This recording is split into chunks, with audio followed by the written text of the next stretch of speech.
بسم اللہ الرحمن الرحیم رب یسر ولا تعسر وتمم بالخیر وبک نستعین یا فتاح یا علیم رب یسر ولا تعسر وتمم بالخیر وبک نستعین یا فتاح یا علیم رب یسر ولا تعسر وتمم بالخیر وبک نستعین یا فتاح یا علیم المرفوعات۔ جی،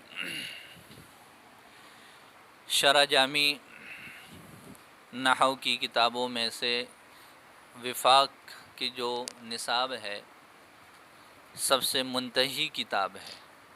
نحو میر علم النحو پڑھائی جاتی ہے، ہدایت النحو پڑھائی جاتی ہے، کافیہ، اور پھر اس کے بعد شرح جامی۔ مختلف مدارس میں مختلف نصاب تھا، پہلے ثالثہ کا الگ ہوتا تھا، اب وفاق کی وجہ سے سب کا ایک ہی جیسا ہو جائے گا۔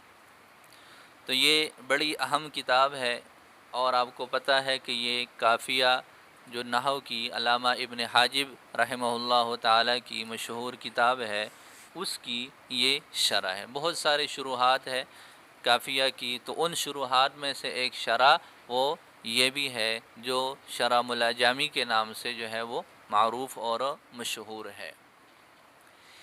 شروحات کیوں لکھی جاتی ہے؟ رابعہ کا سال ہے تو آپ شرح وقایہ پڑھیں گے، شرح جامی پڑھیں گے، نور الانوار پڑھیں گے، اسی طرح قطبی پڑھیں گے، تو یہ ساری شروحات ہیں۔ رابعہ والے سال میں اکثر کتابیں کیا ہیں؟ وہ شروحات ہیں۔ تو کسی کتاب کی شرح کیوں کی جاتی ہے؟ تو شرح کے جو مقاصد ہیں وہ عام طور پر 3 یا 4 ہوتے ہیں۔ سب سے پہلی بات کہ جس کتاب کی وہ شرح ہے تو ظاہر ہے وہ کتاب اصل میں متن ہے، تو متن کی وضاحت، توضیح متن کی وضاحت ہے۔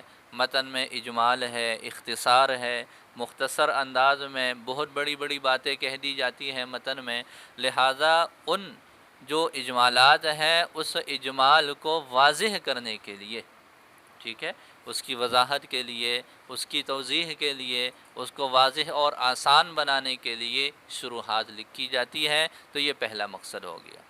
دوسرا مقصد یہ ہوتا ہے کہ جی متن پر کوئی اعتراض ہے، متن کی عبارت پر کوئی اعتراض ہے، متن میں جو مثال دی گئی ہے اس پر کوئی اعتراض ہے، یا متن کے کسی قاعدے پر اعتراض ہے، تو جو اعتراض ہو رہے ہوں اس اعتراض کا جواب دینا، اس کو اصطلاحی زبان میں بولتے ہیں دفع دخلی مقدر۔ کیا بولتے ہیں؟ دفع دخلی مقدر۔ یہ ہم اردو میں بولتے ہیں، اگر عربی میں اس کی صحیح جو ہے وہ ادائیگی کرے تو دفع دخل مقدر ہو جائے گا۔ دفع دخل مقدر، ایک مقدر سوال کا جواب دینا۔ وہاں پر ایک اعتراض ہے جو واضح طور پر نہیں ہوتا، لیکن متن سے سمجھ میں آ رہا ہوتا ہے، متن میں کوئی کمی محسوس ہو رہی ہوتی ہے، ظاہری لفظ پر کوئی اعتراض بن رہا ہوتا ہے، تو ایسے ہوتا ہے۔ ٹھیک ہو گیا؟ 2 مقصد ہو گئے۔ پہلا مقصد کیا ہے؟ متن کی تشریح، متن کی وضاحت۔ دوسرا مقصد کیا ہے؟ کوئی متن کی عبارت پر اعتراض ہے، وہ دفع دخل مقدر کی صورت ہو گئی۔ تیسرا یہ ہے کہ متن چونکہ مختصر ہوتا ہے، متن مختصر ہوتا ہے، اس کے اختصار کی وجہ سے ساری جو فروعات ہیں یا ساری باتیں ہیں ظاہر ہے وہ تو متن میں نہیں لکھی جا سکتی، تو کچھ چیزیں ایسی ہیں جو اہم ہوتی ہیں وہ لکھ دی جاتی ہیں، کچھ ایسی ہوتی ہیں کہ جو ضروری بھی ہوتی ہے لیکن اس درجے کی نہیں ہیں، وہ چھوڑ دی جاتی ہیں۔ تو شارح کیا کرتا ہے؟ شارح یہ کرتا ہے کہ جی ان تمام باتوں کو ذکر کر لیتا ہے۔ ماتن نے اختصار کی وجہ سے جن باتوں کو چھوڑا ہوتا ہے، جیسے بعض قواعد ایسے ہیں کہ ان کے لیے شرائط ہیں، بعض قاعدے کلیہ ایسے ہیں کہ ان کے لیے کیا ہے؟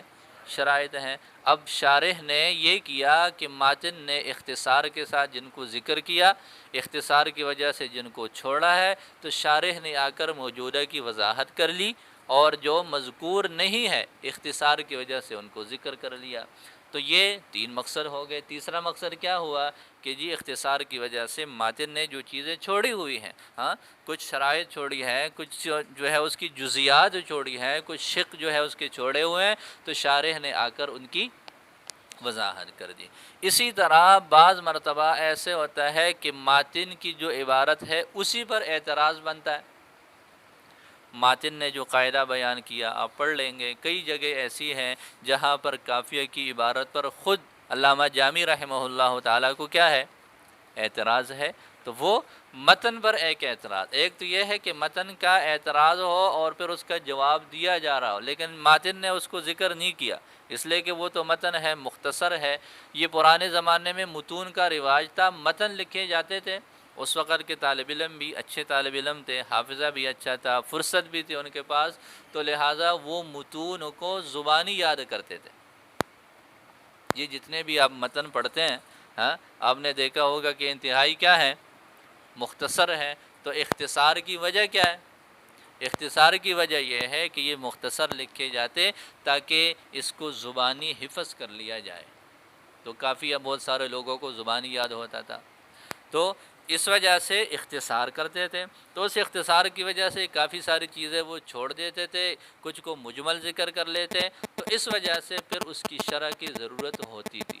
لہٰذا یہ مقاصد ہے کہ جی شرح کیوں لکھی جاتی ہے، شرح لکھنے کی وجوہات کیا ہوتی تھی۔ اس وجہ سے کہ متن تو مختصر ہے، اس کی وضاحت کی ضرورت ہے، اس پر کوئی اعتراض والی بات ہے اس کو سمجھانے کی ضرورت ہے، اس متن پر اگر شارح کو کوئی اعتراض ہے اس کی ضرورت ہے، کوئی چیز ضروری ہو اور وہ رہ گئی ہو اس کی ضرورت ہے، لہٰذا اس کے لیے شروحات لکھی جاتی تھی۔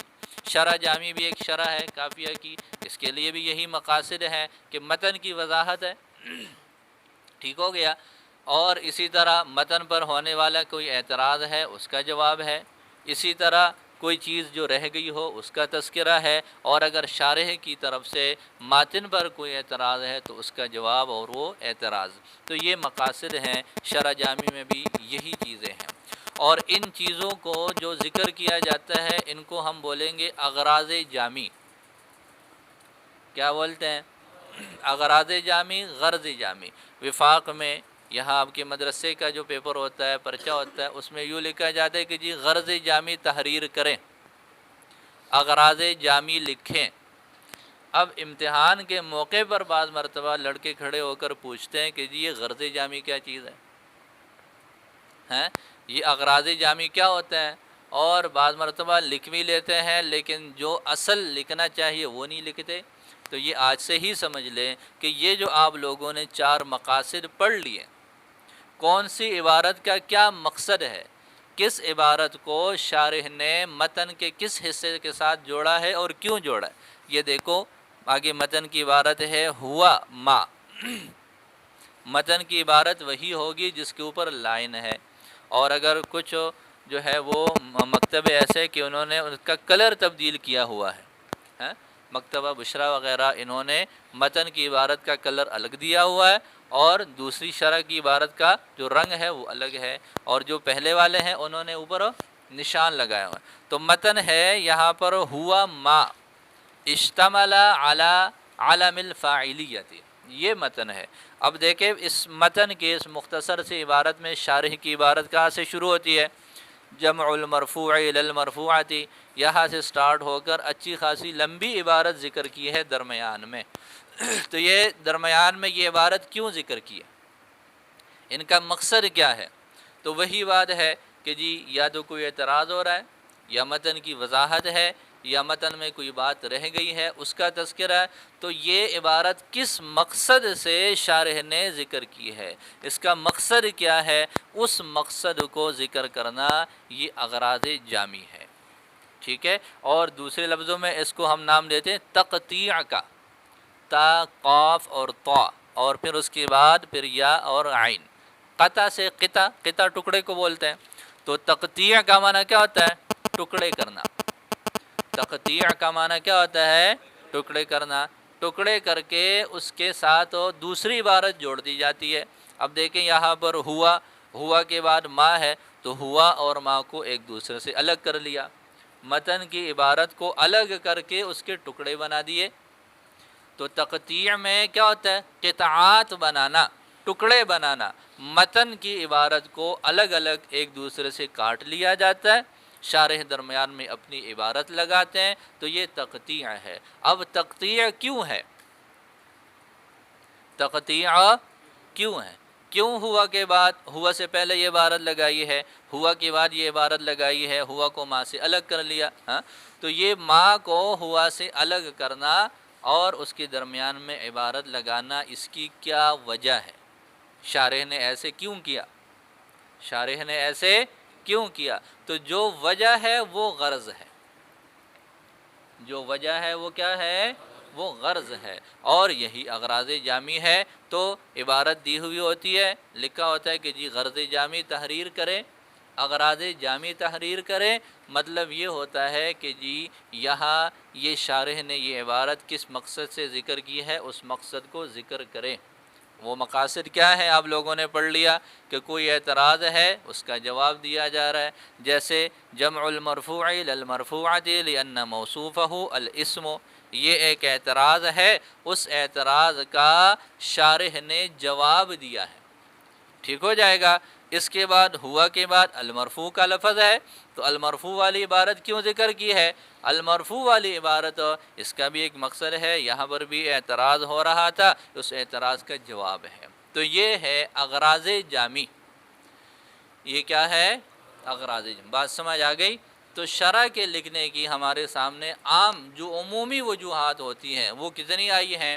4 آئی ہیں، ٹھیک ہے، اور آپ پڑھیں گے یہی 4 ہیں یا اس کے علاوہ بھی ہوتے ہیں۔ تو جو عبارتیں ذکر کی ہیں شارح نے، آگے اس کا تذکرہ ہے، اس کی جو وجوہات ہے اس کو ہم کہیں گے کہ جی اغراض جامی ہے۔ بات سمجھ آ گئی؟ تو ابھی تک ہم نے کیا پڑھا کہ جی شرح لکھنے کی وجوہات کیا ہوتی ہے، پھر شرح کی جو عبارت ذکر کی جاتی ہے ان کے مقاصد کیا ہے، اور اس کا نام ہم کیا رکھیں گے؟ کیا نام رکھیں گے؟ اغراض جامی، غرض جامی، مقاصد جامی، یہ سارے لفظ جو ہے وہ بولے جا سکتے ہیں۔ تو یہ انشاءاللہ آپ پڑھیں گے اور یہ آپ نے یاد بھی رکھنا ہے۔ اس کے بعد المرفوعات کا لفظ ہے، المرفوعات کے لفظ سے 2-3 بحثیں ہوتی ہیں، یہاں ابھی ہم ٹائم کی وجہ سے ایک ہی کر لیتے ہیں۔ بنیادی طور پر یہ معرب ہے، 2 چیزیں ہیں نحو میں، ایک معرب ہے، دوسری چیز مبنی ہے۔ عام طور پر معرب کو پہلے ذکر کر لیا جاتا ہے، مبنیات بعد میں ذکر کرتے ہیں۔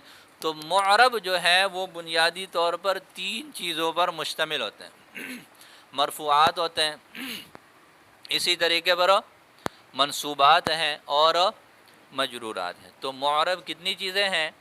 بنیادی طور پر مرفوع، منصوب اور مجرور ہے۔ ہر ایک کی پھر بہت ساری قسمیں، اس کی اپنی وضاحتیں ہیں، وہ انشاءاللہ آپ لوگ تفصیل سے پڑھیں گے، اس لیے کہ جو نحو کا جو حصہ آپ رابعہ میں پڑھتے ہیں وہ صرف یہی ہے، صرف معرب پڑھا جاتا ہے تفصیل سے، مرفوع، منصوب، مجرور اور جو ان کے توابع ہیں وہ پڑھے جاتے ہیں، ٹھیک ہے۔ تو بس یہی پڑھیں گے، مبنی والا حصہ، اور مرفوعات سے جو پہلا حصہ ہے یہ شرح جامی میں نصاب کا حصہ نہیں ہے۔ تو بنیادی طور پر جو معرب ہیں وہ کتنی چیزیں ہیں؟ 3 ہیں، مرفوع ہے، منصوب ہے اور مجرور ہے۔ ان میں ترتیب یہاں یہ رکھی ہے کہ پہلے مرفوع کو ذکر کیا، بعد میں منصوب کو، اور سب سے آخر میں مجرور کو ذکر کیا۔ ایسے کیوں کیا؟ پہلے مجرور کو ذکر کرتے یا پھر پہلے کس کو ذکر کرتے؟ منصوب کو ذکر کرتے۔ تو یہاں پر ماتن نے یہ ترتیب کیوں بنائی ہے؟ اس کا جواب ہوتا ہے، ایک الزامی جواب ہوتا ہے، اور یہ بھی آنے چاہیے الزامی جواب، کہ ایسا جواب دو کہ اگلا آگے کچھ بول ہی نہ پائے، ہے وہ کیا ہے کہ جی اگر ہم مرفوع کو آخر میں ذکر کرتے منصوب کو پہلے لے آتے مجرور کو، پھر بھی تم نے یہی کہنا تھا کہ ایسے کیوں کیا؟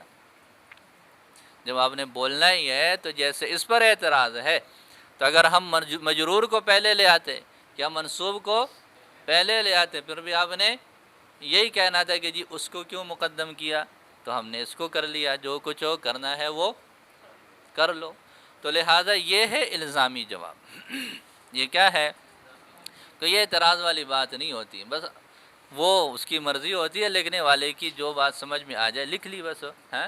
تو یہ ہے الزامی جواب۔ تو یہ جواب آنا تو چاہیے لیکن ہر جگہ دینا نہیں چاہیے۔ الزامی جواب آنا تو چاہیے، ضرورت کے وقت دینا بھی چاہیے، لیکن ہر جگہ نہیں دینا چاہیے۔ اگلا منہ بھی توڑ لیتا ہے، پہلے پھر دانت گننے پڑے کتنے باقی ہیں اور کتنوں سے محروم ہو گیا ہوں۔ ٹھیک ہے، موقع محل دیکھ کر الزامی جواب آنا چاہیے، خاص طور پر مناظرہ والی جو ہے، مناظرہ کی جو فن ہے، فنون ہے، وہاں پر یہ بات چلتی ہی ہے کہ وہاں سب سے پہلے کا جواب دیا جاتا ہے الزامی طور پر۔ اچھا جی، الزامی تو ہو گیا، تو پھر وجہ کیا ہے کہ مرفوع کو مقدم کیا منصوب اور مجرور سے؟ تو یہ آپ پڑھ لیں گے نحو میں کہ نحو عربی کلام ہے۔ نحو تو کیا ہے؟ کوئی الگ سے تو کوئی چیز نہیں ہے نا، عربی کلام کے ساتھ جڑی ہوئی ایک چیز ہے۔ عربی کلام میں جو کلام ہے وہ کلمات سے بنا، کلام کی ترکیب کس سے ہے؟ کلمہ سے، اسم ہے، فعل ہے، حرف ہے، آپس میں ملتے ہیں، تقدیم اور تاخیر کے ساتھ کسی کو آگے کرنا ہوتا ہے، کسی کو بعد میں لگانا ہوتا ہے۔ تو یہ والی جو وضاحت ہے، ان وضاحتوں کو سامنے رکھ کر جب کوئی جملہ بنایا جاتا ہے تو اس جملے میں کچھ چیزیں اہم ہوتی ہیں، کچھ غیر اہم ہوتی ہیں، کچھ عمدہ ہوتی ہیں، کچھ فضلہ ہوتی ہیں، کچھ عمدہ فی الکلام ہیں، کچھ فضلہ فی الکلام ہے۔ عمدہ کا مطلب جن کا کلام میں ہونا ضروری ہے، فضلہ جو کلام میں ہو تو اچھا ہے، نہ ہو ان کے بغیر بھی کام چل جاتا ہے۔ ٹھیک ہے، تو لہٰذا عربی میں وہ چیزیں جن کے بغیر کلام کا تحقق ہی نہیں ہے، جن کے بغیر کلام کو وجود ہی نہیں مل سکتا، ہاں، یا جن کا کلام میں ہونا انتہائی ضروری ہے، وہ عمدہ فی الکلام ہے۔ اور ان میں سے پھر اصل دو چیزیں بتائی جاتی ہیں، ایک فاعل ہے اور ایک مبتدا ہے۔ ٹھیک ہے، اور فاعل اور مبتدا یہ کس کی قسم میں سے؟ منصوبات میں سے ہے کہ مجرورات میں سے؟ یہ نہ منصوبات میں سے ہیں نہ ہی مجرورات میں سے، بلکہ ان کا تعلق کس سے ہے؟ مرفوعات سے ہے۔ لہٰذا یہ مطلب عمدہ فی الکلام ہوئے۔ یہ کیا ہو گئے؟ عمدہ فی الکلام۔ اور جو چیز عمدہ ہوتی ہے، اعلیٰ ہوتی ہے، ان کو مقدم رکھا جاتا ہے۔ لہٰذا اس وجہ سے مرفوعات کو منصوبات اور مجرورات سے مقدم، اور بھی وجوہات بیان کی جاتی ہیں، لیکن آپ لوگ اتنی ایک بات یاد رکھیں، یہی